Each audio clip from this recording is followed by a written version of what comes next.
बिस्मिल्लाहिर्रहमानिर्रहीम। अस्सलाम वालेकुम। सऊदी इन्फो यूट्यूब चैनल में आपका खुश आमदीद कहते हैं। अगर आपका ताल्लुक इंडिया, बांग्लादेश या पाकिस्तान से है, आप सऊदी अरेबिया में एंटर होना चाह रही हैं और आप रास्ता इख्तियार करना चाह रहे हैं बहरीन का, तो एक न्यूज़ अपडेट है आप लोगों के लिए। बहरीन ने नई पाबंदी लगा दी है। अगर आप via Bahrain Saudi Arabia enter होना चाह रही हैं तो उसके लिए ज़रूरी है कि आपको पीसीआर करवाना होगा। किस एज के लोगों का पीसीआर करवाना है, पीसीआर का टाइम क्या है और बहरीन के अंदर पहुंच के आपको कितने पीसीआर करवाने होंगे, इंशाल्लाह पूरी डिटेल इस वीडियो में आपके साथ डिस्कस करने वाला हूं।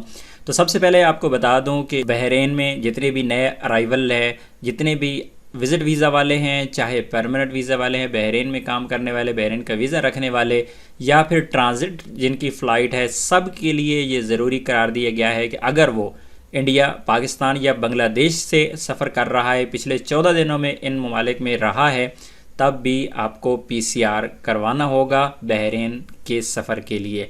इससे पहले अगर आप गल्फ़ एयरलाइन से सफ़र करते थे तो आपको पीसीआर की ज़रूरत बिल्कुल भी नहीं पड़ती थी, लेकिन अब आप किसी भी एयरलाइन से सफ़र करेंगे तो ज़रूरी होगा कि आपके पास पीसीआर हो और पीसीआर आपका वैलिड हो। 48 घंटे मैक्सिमम टाइम है पीसीआर का, 48 घंटे से ज़्यादा पुराना पीसीआर नहीं होना चाहिए। इसी तरह आपकी जो एज लिमिट रखी गई है वो 6 साल है। अगर किसी की उम्र 6 साल से ज़्यादा है, यानी 6 साल से कम उम्र जितने भी बच्चे हैं, उनके पीसीआर की ज़रूरत नहीं है।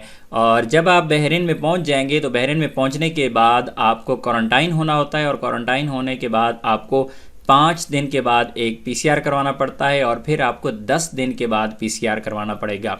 तो शॉर्ट में मैं आप लोगों को यहाँ पे बता देता हूँ कि अगर आप पाकिस्तान, इंडिया, बांग्लादेश से सऊदी अरेबिया जाना चाह रही हैं और वाया बहरीन, तो आपको एक पीसीआर आपको अपने मुल्क में करवाना होगा। इसके बाद दूसरा पीसीआर आपको 5 दिन के बाद बहरीन में रहते हुए करवाना पड़ेगा। तीसरा पीसीआर आपको 10 दिन के बाद करवाना पड़ेगा और चौथा पीसीआर जिस दिन आप सऊदी अरेबिया के लिए सफ़र कर रहे होंगे, बहरीन टू सऊदी अरेबिया, उस दिन करवाना होगा। टोटल 4 बार आपको पीसीआर करवाना पड़ेगा। इस बारे में मज़ीद कोई इन्फॉर्मेशन आएगी तो आप लोगों के साथ ज़रूर शेयर करेंगे। मिलते हैं नेक्स्ट वीडियो में, तब तक के लिए इजाज़त दीजिए। अल्लाह हाफिज़।